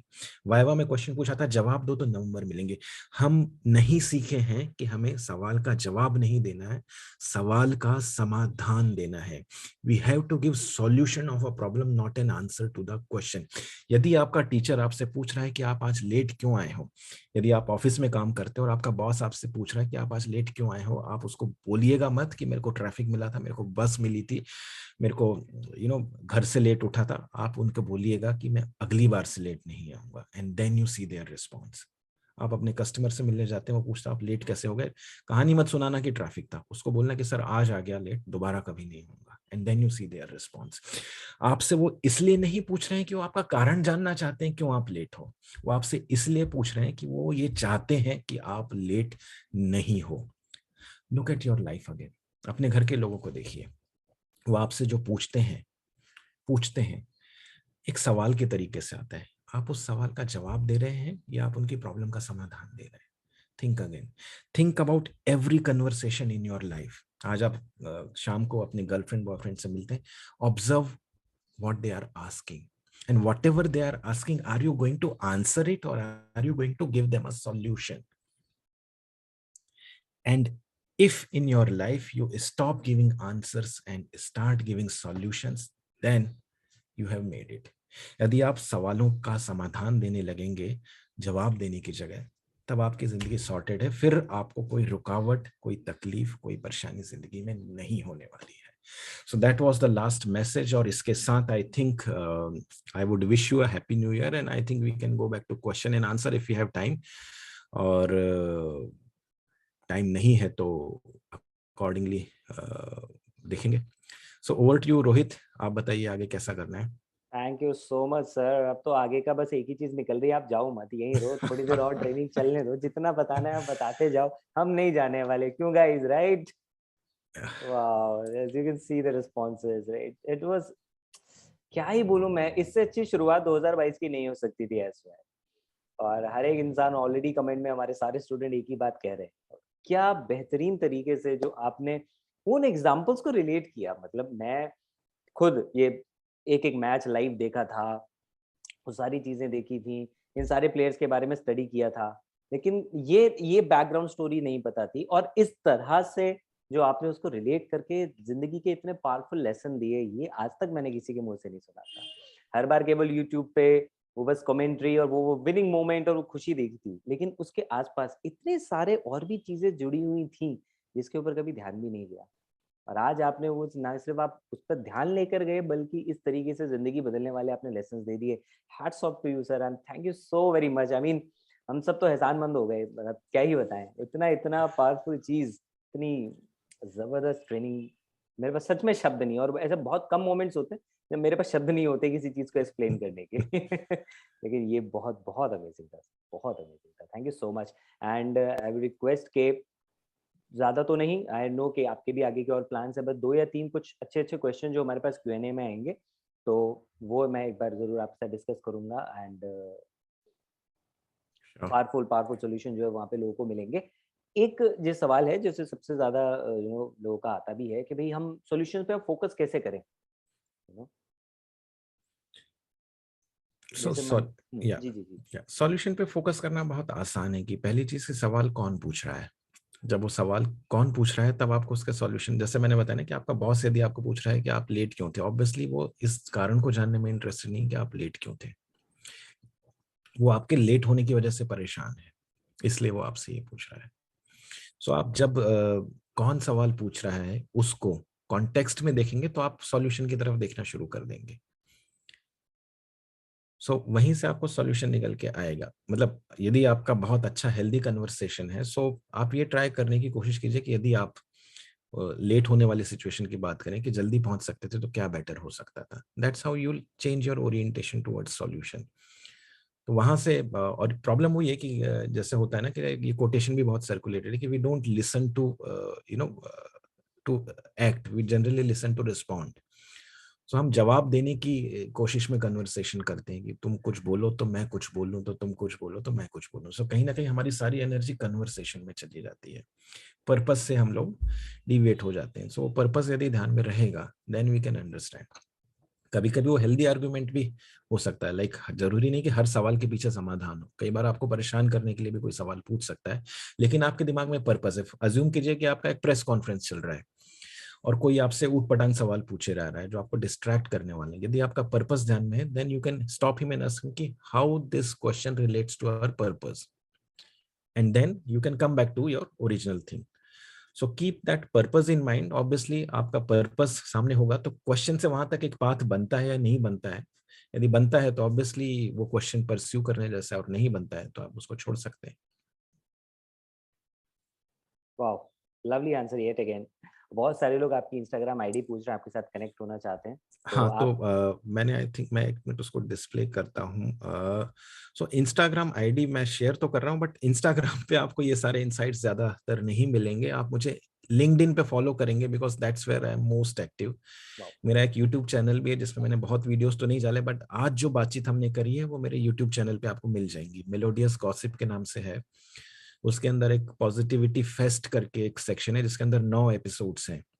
उसके अंदर आपको ये सारी स्टोरीज जो हमने बात की वो मिलेंगी, और भी दूसरी स्टोरीज मिलेंगी, बट ये इमेजेस मैंने आई थिंक ये स्क्रीन पे दिखाई हैं, तो आपको ये दिख सकता है कि लिंक्डइन पे कहाँ से आप मुझसे ढूंढ सकते हैं, और इंस्टाग्राम पे कैसे ढूंढ सकते हैं। अगेन यदि आप if you want to connect with me more as a professional, then LinkedIn would be the platform. वहाँ पे हम काफी इंटरेस्टिंग बातें करते हैं, जैसा कि जो वो मेरे पिक्चर में लिखा भी है, the positivity coach. So I do coaching. तो हम लोग यदि पर्सनली कनेक्ट करें, सो यदि किसी की पर्सनल रिक्वायरमेंट हो, I can get involved with you in personal coaching also. So these are the two IDs where we can connect, और अकॉर्डिंगली हम लोग अपना कनेक्ट आगे बिल्डअप कर सकते हैं। Wow, lovely, great guys. तो आप फटाफट जाके फॉलो कीजिए, कनेक्ट कीजिए लिंक्डइन पे सर के साथ, and take all the benefits. Now एक क्वेश्चन जो सर हमेशा आता है हर किसी के लिए, सबसे बड़ा बड़ा एक सवाल रहता है, वो ये रहता है कि भाई नेगेटिव थिंकिंग को अवॉइड कैसे करें, क्योंकि जरा सा कुछ होता है तो हमारे दिमाग में नेगेटिव ख्याल आ जाते हैं, ओवर थिंकिंग की इश्यूज हो जाती हैं, तो उस नेगेटिव थिंकिंग को कैसे रोकें? इसके लिए मैं आपको एक बड़ा एक एक अगेन स्टोरी है। अगेन नेगेटिव थिंकिंग को हम दो तरीके से डिवाइड कर सकते हैं। एक तो managing worries, that's a larger part, उसके अपने तरीके हैं, फॉर्मूले हैं। बट एक जो नेगेटिव थिंकिंग है उसके बारे में मैं आपको एक इंसिडेंट बताता हूँ। I think it incident will help you a lot. So होता क्या है कि एक ऑफिस में एक बार हुआ था कि एक बंदा आके बोला कि मैं रिजाइन करना चाहता हूँ। क्यों रिजाइन करना चाहता हूँ? तो उसका कहना था कि यार यहाँ बहुत नेगेटिव इन्वायरमेंट है, हर कोई आदमी, सब देखो, कोई बिचिंग करता रहता है, कोई कंपनी की बुराई कर रहा है, कोई इकोनॉमी की बुराई कर रहा है, कोई कल्चर की बुराई कर रहा है, कोई एक दूसरे की बुराई कर रहा है, पॉलिटिक्स चल रही है। सब लोग बैठ के एमडी का सेशन अटेंड करेंगे, बाद में एमडी की बुराई करेंगे सब लोग। तो हर चीज जो आदमी सुन रहा है, समझ रहा है, उसी को क्रिप कर रहा है। तो ऐसे नेगेटिव इन्वायरमेंट में क्या मतलब है रहने का? मैं छोड़ के जाना चाहता हूँ। तो एज एन एचआर मैंने कहा यार ये बहुत सरप्राइजिंग लग रहा है मुझे कि इतनी नेगेटिविटी है कंपनी में। उसका नहीं, आप जाओ, घूमो फिरो, आप चुपचाप सुनो लोगों की बातें, आपको समझ में आ जाएगा। तो मैंने कहा चलो अपन एक एक्टिविटी करते हैं आज। मैंने उस शख्स को कहा कि आप एक हाथ में पानी से भरा हुआ ग्लास लीजिए, up to the brim, full. अब ये ग्लास को लेके आप एक ऑफिस का राउंड मार के आओ, धीरे धीरे धीरे धीरे धीरे, और वापस आते तक यदि ये ग्लास आपका छलकता नहीं है, एज इट इज रहता है, तो हम आपका रिक्वेस्ट एक्सेप्ट करेंगे, आपको रिजाइन करके जाने देंगे। और यदि नहीं छलकता है और ये छलक जाता है, तो फिर विल डिस्कस मोर। तो उसने कहा ठीक है। तो अब वो इंसान तो पूरा छोड़ के जाने का मन बना चुका था, तो उसने ग्लास भरा, संभाल के धीरे धीरे धीरे धीरे स्टेप्स लिए, संभल के, यहाँ वहाँ लोग खड़े हैं, चलते चलते चलते चलते कुछ 2-2.5 घंटे में पूरे ऑफिस का राउंड मार के वो आ गया। और फिर बोला कि देखो साहब, मैं ग्लास एज इट इज ले आया, अब आपको मेरा रेजिग्नेशन एक्सेप्ट करना पड़ेगा। देन आई आस्क्ड हिम के साहब, ये जो 2-2.5 घंटे आप ग्लास लेके चल रहे थे, उस दौरान आपको कुछ सुनाई दिया नेगेटिव लोगों से, किसी की चैट, किसी की बुराई, किसी की loose talk? And then he said कि नहीं साहब, मैं कुछ भी नहीं सुन पाया, मैं पूरा ध्यान ग्लास पे लगा के बैठा था। So that is how it is. यदि आपके पास एक पर्पस है ना, तो आपको ये बाजू आसपास की नेगेटिविटी इंपैक्ट नहीं करेगी। और यदि पर्पस नहीं है, then you are looking here there listening everybody everywhere, तो आपको बिल्कुल इंपैक्ट करेगी। यदि आपके पास पर्पस है, चाहे वो डेली पर्पस हो, डेली टारगेट हो, एक एम को लेके आप चल रहे हैं ना, तो बहुत सारी चीजें आपको परेशान नहीं करेंगी, क्योंकि नेगेटिविटी तो रहने वाली है, आलसी लोग आपके पास रहने वाले हैं। आप जो भी काम कर रहे हैं, हर उस काम की बुराई करने वाला इंसान आपको मिल जाएगा। आप जिस कंपनी में काम कर रहे हैं, उस कंपनी की बुराई करने वाले लोग मिल जाएंगे। आप जो काम कर रहे हैं, उसकी बुराई करने वाले लोग मिल जाएंगे। जिस देश में रह रहे हैं, उसकी बुराई करने वाले में, जिस सिटी में रह रहे हैं, जो मेथड फॉलो कर रहे हैं, हर चीज के अगेंस्ट नेगेटिव अवेलेबल है। यदि आप ध्यान नहीं देंगे अपने फोकस पे, तो वो कहीं ना कहीं से आपको ग्रैब कर लेगा। So always hold a glass of water in your hand. यदि आपके पास एक जिम्मेदारी है, तो आपको नेगेटिव थॉट्स नहीं आएंगे। यदि आपके पास कोई जिम्मेदारी नहीं है, होता है कई बार नहीं होती है जिम्मेदारी, कोई बड़ी जिम्मेदारी नहीं है, तो जिम्मेदारी उठाइए, किसी चीज में इन्वॉल्व हो जाइए, कोई रिस्पॉन्सिबिलिटी ले लीजिए, and then you will find you will not have time to think negative. What an insight sir, great, lovely story, बहुत बहुत पावरफुल स्टोरी है। क्या बात है। कोई भी इंसान अगर इसके बारे में 2 मिनट सोचे तो उसको पता लगेगा कितना कितना पावरफुल मीनिंग है इसके पीछे। और जब पावरफुल मीनिंग और सेशन की बात हो रही है तो एक सवाल भी आया और मेरे अंदर भी वो क्यूरियोसिटी थी। शुरू में मैंने पूछा नहीं क्योंकि वो सेशन चल रहा था। तो आपने उन होटल वालों को क्या टीचिंग दी वहाँ पे जब आपको शुरू में इनवाइट किया गया लॉकडाउन के टाइम पे, जब पता था कि या कुछ भी पॉसिबल है ही नहीं? ऐसे टाइम एग्जैक्टली। पे कोई कोच भी कोई सोचेगा नहीं सेशन लेने के, बोलेगा अरे हटाओ यार, तुम्हारे पैसे हटाओ यार, तुम्हारा वो नेम एंड फेम, मुझे नहीं जाना, क्या मोटिवेट करूँगा मैं? लेकिन आपने वो चीज़ चूज़ की, ऑप्ट किया और फिर जाके आपने उनको हेल्प किया, टीच किया। क्या क्या क्या सिखाया आपने उनको? जिससे कि और मतलब क्या उसमें मोटिव था आपका समझाने के पीछे कि वो क्या अचीव करें? सो मेरा मोटिव उनके साथ यही था कि कि to switch from motivation to positivity, think positive. Because कुछ भी नहीं दिख रहा था, कुछ नहीं समझ में आ रहा था कि नेक्स्ट ओपनिंग कब होगी, होटल्स कब खुलेंगे, फ्लाइट्स कब चलेंगे, नो आइडिया वाज देयर। सो मैंने 4 एस्पेक्ट्स में उनको ट्रेन किया था। पहला वही जो हमने बात की थी कि डिटैचमेंट। सेकंड था एक्सेप्टेंस, जिसके बारे में अभी हमने जो फेलियर वाली बात की, साइकिल वाली। और उसके बाद एक दो एस्पेक्ट्स जो आज हमने कवर नहीं किए, एक था ग्रेटिट्यूड और एक था big picture. Of course big picture we spoke about in the end.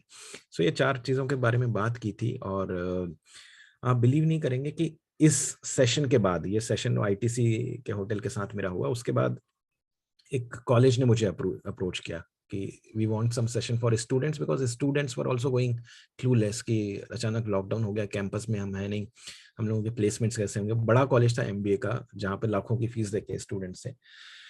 So then I thought कि यार ये उनके लिए भी कुछ इनसाइट्स हमारे पास हैं।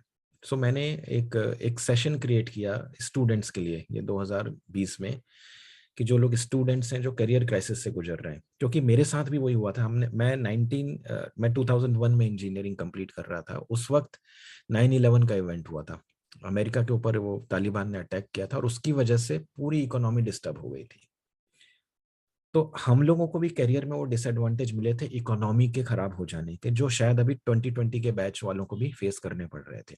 सो उस सिमिलैरिटी को लेके मैंने एक सेशन तैयार किया। यू वोंट बिलीव, कम से कम 20 colleges, 20 colleges in India has invited me for that lecture in 2020। And wow! 2000 से ज्यादा स्टूडेंट्स ने वो थीम का वो लेक्चर अटेंड किया। और काफी काफी बेनिफिट काफी सारे स्टूडेंट्स को उससे हुआ था। And I discovered those principles just because of this ITC. So वही है, कभी कभी किसी सिचुएशन के अंदर बहुत अच्छी अपॉर्चुनिटी निकल के आती है। I was lucky to help so many people in that difficult situation. So that was my biggest achievement of 2020. क्या बात है सर, क्या बात है! मतलब जिस टाइम पे लोगों की उम्मीद खत्म हो जाती है, वहाँ से आपने उसमें से भी इतना कुछ अपने लिए क्रिएट कर लिया। आपकी पर्सनल जो इंस्पिरेशन है, वो कहाँ से आती है? So पर्सनल इंस्पिरेशन तो आप किताबें पढ़िए। सो मैंने जैसा बताया कि I was researching on spirituality.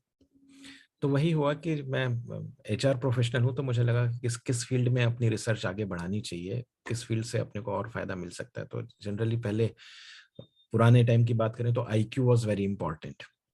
फिर टाइम आया जब EQ, emotional quotient, emotional intelligence बहुत इंपॉर्टेंट हुआ। फिर स्पिरिचुअल इंटेलिजेंस की बातें हो रही हैं, तो मैंने उस पर रिसर्च करना शुरू की। So when I read more about spirituality, I realize that कि हाँ, इसमें बहुत सारे लाइफ लेसन्स हैं। और फ्रैंकली स्पीकिंग, मतलब I don't have any shyness to admit कि वो पीएचडी में कंप्लीट नहीं कर पाया। उसका रीजन ही ये था कि जब मैंने शुरू की थी, मैंने ये सोच के शुरू की थी कि स्पिरिचुअलिटी के ऊपर मैं कोई मस्त फॉर्मूला बनाऊंगा, now this will sell like anything in industry. But when I started, reading spiritual things, then I realized that spirituality is not about commercial gain. It's about your individual satisfaction, individual gain. और एक movie का एक song है, आप लोगों ने वो गाना सुना होगा कि सपनों से भरे नैना तो नींद है ना चैना। उस गाने में एक लाइन आती है कि जैसे कि दिन से रैन अलग है, सुख है अलग और चैन अलग है, चैन तो है अपना, सुख है पराए। सो चैन, जो सेटिस्फैक्शन है ना, वो आपके अंदर से आता है। जब तक आपके अंदर चैन नहीं है, आप परेशान रहोगे। सुख दूसरे लोग देखते हैं। आप बड़ी गाड़ी में हो तो other people will think you are happy. आप घर में हो बड़े तो लोग सोचेंगे ये हैप्पी। आपकी डेजिग्नेशन बड़ी, आप बड़ी कंपनी में काम कर, लोगों को लगा ये आदमी खुश होगा। उस आदमी के पास जाके पूछो वो कितना डिस्टर्ब है या परेशान है। तो आप दूसरों के लिए जी रहे हैं या खुद के लिए जी रहे हैं?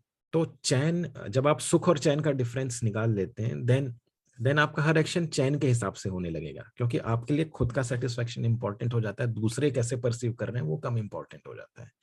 And that's what keep inspiring you. So सुख और चैन का डिफरेंस जो मिला, so the first thing I give was that PhD, because that was I enrolled with a different motive. मुझे लगा कि मैं कोई ऐसी थ्योरी डिस्कवर करूंगा जिसको बड़ा कमर्शियल एडवांटेज मिलेगा, बट देन आई रियलाइज कि spirituality does not motivate you to do that, because you will find all the solutions inside, not outside. And that's where, and that's what inspires me कि आप आज का कुछ अच्छा कीजिए, और that's how it is. क्या बात है सर, मतलब हर एक क्वेश्चन के आंसर से कुछ एक ऐसी बात निकल रही है कि मन कर रहा है कि उस पर और बातें करते जाओ और डिस्कशन करते जाओ, और ऐसा रहा तो फिर तो हम तो शाम तक और कल तक बैठे रहेंगे, और इसीलिए डिमांड भी बहुत ज्यादा आ रही है कि विशाल सर के साथ नेक्स्ट सेशन भी रखवाना है, विशाल सर का एक और हमें सेशन चाहिए, विशाल सर के और भी पॉइंट्स हमें, नॉलेज हमें और भी ज्यादा लेनी है। यंगस्टर्स के रिस्पॉन्स आ रहे हैं, जो ऑलरेडी कॉर्पोरेट वाले हैं उनके रिस्पॉन्स आ रहे हैं। तो बस आपसे एक ही रिक्वेस्ट है कि बहुत जल्दी आप अपना वक्त जरूर निकालें, ताकि हम और एक पावरफुल वर्कशॉप आपके साथ हम प्लान कर सकें, बिकॉज हमारे बच्चे बहुत बहुत ज्यादा एक्साइटेड है। वो भी साल के शुरुआत में ऐसी नॉलेज मिली, तो अब आगे आगे इनको रेगुलर मिलती रहे तो ये तो कहाँ से कहाँ झंडे गाड़ देंगे आपकी गाइडेंस पे। बिल्कुल बिल्कुल, so I'll be glad to come again and participate. Great sir, it will be an honour for this Gurukul family, and thank you so much आपका इतना कीमती वक्त देने के लिए। थैंक यू सो मच ऐसी बढ़िया प्रेजेंटेशन प्रिपेयर करने के लिए। अब यहाँ पे एक सवाल मैं पर्सनल लेवल पे आपसे पूछ रहा था, वो ये कि जब आप ये कंटेंट प्रिपेयर करते हैं, उसके पीछे आप रिसर्च के लिए, स्टडी के लिए कितना टाइम देते हैं, और क्या आप इसको करने से पहले रिहर्स करते हैं? मतलब this is in terms of public speaking, क्योंकि यहाँ पे बहुत सारे हमारे almost all of us they are public speaking aspirants, कई लोग प्रैक्टिस करते भी हैं, so they want to know कि अगर हम भी आपकी तरह ऐसे पावरफुल सेशन डिलीवर करना चाहते हैं तो उसके पीछे के इनसाइट्स क्या हैं, स्टडी कैसे किया जाए, उसको रिहर्स करते हैं आप, या बस रेडी कर लिया फिर मेंटल रिहर्स हो गया और फिर सेशन दे देते हैं, कैसे होता है ये? सो आई थिंक दो तीन चीजें हैं सिंपल कि हाँ, रीडिंग इज इम्पॉर्टेंट। और जब मैं रीडिंग बोलता हूँ, अगेन ये नई जनरेशन के लिए इम्पोर्टेंट है कि रीडिंग आप कहाँ से कर रहे हैं वो बहुत इंपॉर्टेंट है। अभी क्या हो गया है कि हम लोग जनरली इंटरनेट से रीड करते हैं, तो इंटरनेट पे आप बहुत से सोर्सेस ऐसे देखेंगे कि क्योंकि इंटरनेट पे क्या, आप कोई चीज लिख दीजिए फिर आप उसे हटा भी सकते हो। सो इंटरनेट पे पड़ा हुआ हर कंटेंट जो है रिलायबल नहीं होता, क्रेडिबल नहीं होता। सो ये बहुत जरूरी कि आप जो बात कर रहे हैं, जो बात बोल रहे हैं, वो किसी ना किसी क्रेडिबल सोर्स से उठाएं, किसी ना किसी रिलायबल सोर्स से उठाएं। और यदि रिलायबल सोर्स से उठाना है तो मेरा सजेशन ये है कि यदि आप बहुत ज्यादा जांच पड़ताल नहीं कर सकते तो फिर बुक्स की तरफ जाइए, क्योंकि वो किसी ना किसी क्रेडिबिलिटी के साथ पब्लिश की गई होती है, वो मिटाया नहीं जा सकता। पब्लिश है तो ऑब्वियसली पब्लिश करने के पहले वो लोग उसकी क्रेडिबिलिटी चेक करते हैं। इंटरनेट कंटेंट्स के बारे में न्यूज आइटम्स से चीजें कोशिश मत उठाया कीजिएगा, क्योंकि न्यूज आइटम्स आजकल उतने क्रेडिबल होते नहीं है और वो आए दिन चेंज कर देते हैं। आज आपने किसी आर्टिकल को लिया, उसकी लिंक आपने सेव करके रखी बताने के लिए कि मैंने यहाँ से उठाया, परसों आप लिंक पे जाएंगे वो लिंक की डिसेबल मिल जाएगी। कई बार होता, आप देखेंगे कि link is disabled and all. So अपनी रीडिंग काफी क्रेडिबल सोर्सेस के जरिए रखिए। एक अच्छा आपका डिस्कशन सर्कल होगा तो आपको ओपिनियंस भी अच्छे मिल जाएंगे, तो वो आपको बात करने को, सो आपका कंटेंट वहां से बहुत अच्छा रिफाइन होके आता है। तो कंटेंट आपको मिल जाएगा, then you have to create your thought process. आपका अब आपको मैसेज क्या देना है वो आपने बना लिया, then you have to create the presentation कि आप किस तरीके से वो मैसेज देना चाहते हैं। आप पब्लिक प्लेस मतलब फेस टू फेस देना चाहते हैं तो उसके अलग तरीके हैं, डिजिटल देना चाहते हैं उसके अलग तरीके हैं, कितना आप प्रेजेंटेशन पे रिलाय करना चाहते हैं, कितना आप स्टोरी पे रिलाय करना चाहते हैं, कितना आप अपने वॉइस मॉड्यूलेशन पे, तो आप अपने हिसाब से वो अपने फ्लो वगैरह तैयार कीजिए। रिहर्सल इज इम्पॉर्टेंट, उसके बगैर प्रॉब्लम्स आती हैं। आप कितना भी प्रैक्टिस कर लो, कितनी भी बार एक टॉक को डिलीवर कर लो, क्योंकि हर बार ऑडियंस तो नहीं हो ही जाती है ना। आप आपका कंटेंट आपने कई बार रिहर्स कर लिया, आपकी प्रैक्टिस कई बार हो गई, लेकिन ऑडियंस डिफरेंट हो जाती है। कभी कभी जैसे डिजिटल की बात करूं, प्लेटफॉर्म डिफरेंट हो जाते हैं कि आपने जूम के हिसाब से तैयारी करी, लेकिन अगली जगह आपको कोई नए प्लेटफॉर्म पे डिलीवर करना पड़ जाए। कुछ लोग वेबएक्स यूज करते हैं, कुछ लोग MS टीम्स यूज करते हैं, कहीं कोई दूसरा प्लेटफॉर्म आ जाता है, तो फिर आप फंबल कर जाते हो purely because of some technical reason. तो एक रिहर्सल कर लेने से कोई नुकसान नहीं होता है, रिहर्स करने के अपने फायदे होते हैं। हालांकि इस तरह के इंटरेक्टिव सेशन में मैं ये भी सजेस्ट करूंगा कि बहुत ज्यादा रिहर्स भी मत कीजिए, क्योंकि फिर आप फर्म अप हो जाते हो। आप कोई परफॉर्मेंस दे रहे हो तो अलग बात है, बट आप इंटरेक्टिव सेशन करना चाहते हो तो आप बहुत ज्यादा रिहर्स करोगे तो आप फर्म हो जाओगे। अचानक से किसी ने कुछ क्वेश्चन कर लिया, या अचानक से किसी ने अनएक्सपेक्टेड आंसर दे दिया, आपने एक क्वेश्चन पूछा और अगले ने आप जिसका जवाब हाँ में चाहते हैं अगले ने ना में दे दिया तो फिर आप फंबल हो जाओगे। तो प्रैक्टिस कीजिए, थोड़ा सा रिहर्स कीजिए, और जितना आप कंफर्टेबली कर सकें, नेचुरली कर सकें। मेरी स्ट्रेंथ नेचुरली प्रेजेंट करने की है। आई थिंक वही लोग ज्यादा पसंद करते हैं कि जो बोल रहे हैं वो थोड़ा नेचुरल है। तो सो अपनी अपनी स्ट्रेंथ आइडेंटिफाई कीजिए, उस स्ट्रेंथ पे खेलेंगे तो अच्छा डिलीवरी जाता है। क्या बात है, एकदम बढ़िया, मजेदार। मतलब मैं वही सोच रहा था कि एक इंसान नेचुरली तभी डिलीवर कर पाता है जब वो एक्चुअली उस चीज़ को खुद स्टडी कर रहा होता है। और आपने Yeah. बिल्कुल सही बोला, बुक्स पढ़ें, उन चीज़ों को अपनी लाइफस्टाइल, अपनी हैबिट्स का पार्ट बने, उसके ऊपर थॉट दें, उस कॉन्सेप्ट को लेके। और आप आज इसलिए अच्छा प्रेजेंट कर पाए क्योंकि उस मोमेंट को लेके आपने उन मोमेंट्स के ऊपर ब्रेनस्टॉर्म किया, आपने सोचा कि अच्छा इसके पीछे एक्चुअली क्या निकल के आ रहा है। और जब हम उतना टाइम देते हैं, वो करते हैं, तो फिर कंटेंट और अच्छे से फ्लो होने लग जाता है। ये मैंने फील किया है जो। और इस सेशन में तो माशाल्लाह इतनी इतनी बढ़िया बढ़िया चीज़ें हमें मिली गई हैं। तो बस सर अब इंतज़ार नहीं है, अब जल्दी से हम और एक सेशन आपका रखवाने वाले हैं। और ऑडियंस तो ऑलरेडी आपकी बहुत बहुत बड़ी फ़ैन हो चुकी है, सब लोग पक्का आपसे कनेक्ट करने वाले हैं। So audience, thank you so much for being a part of this session. एक वर्ड में बताएं, what's your take on the session, कैसा लगा आपको सेशन? चैट बॉक्स ओपन है आपके लिए, केवल एक शब्द है आपके पास और फटाफट से बताएं। Wow, awesome, mind blowing, incredible, positive, super amazing. और इतनी एकदम गोली की रफ्तार से निकल रहे हैं शब्द, मैं पढ़ भी नहीं पा रहा हूँ। क्या बात है, speechless, overwhelming, mind blowing, wow. अच्छा, डिलीशियस, क्या बात है सर, टेस्टी लगे आप सर। Good.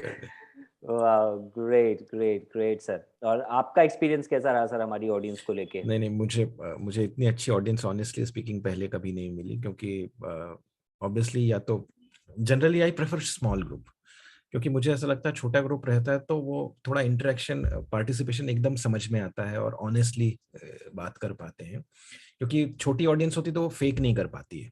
हम्म, इधर तो आपको समझ में आता है या तो एक्साइटेड है या नहीं है, पार्टिसिपेट कर रहे हैं या नहीं आ रहे हैं। बड़ी ऑडियंस में मेरे को लगता है कि यार बड़ी ऑडियंस में 500 लोगों ने लॉग इन किया, 50 लोग सुन रहे होंगे, बाकी 400 लोग घूम रहे होंगे।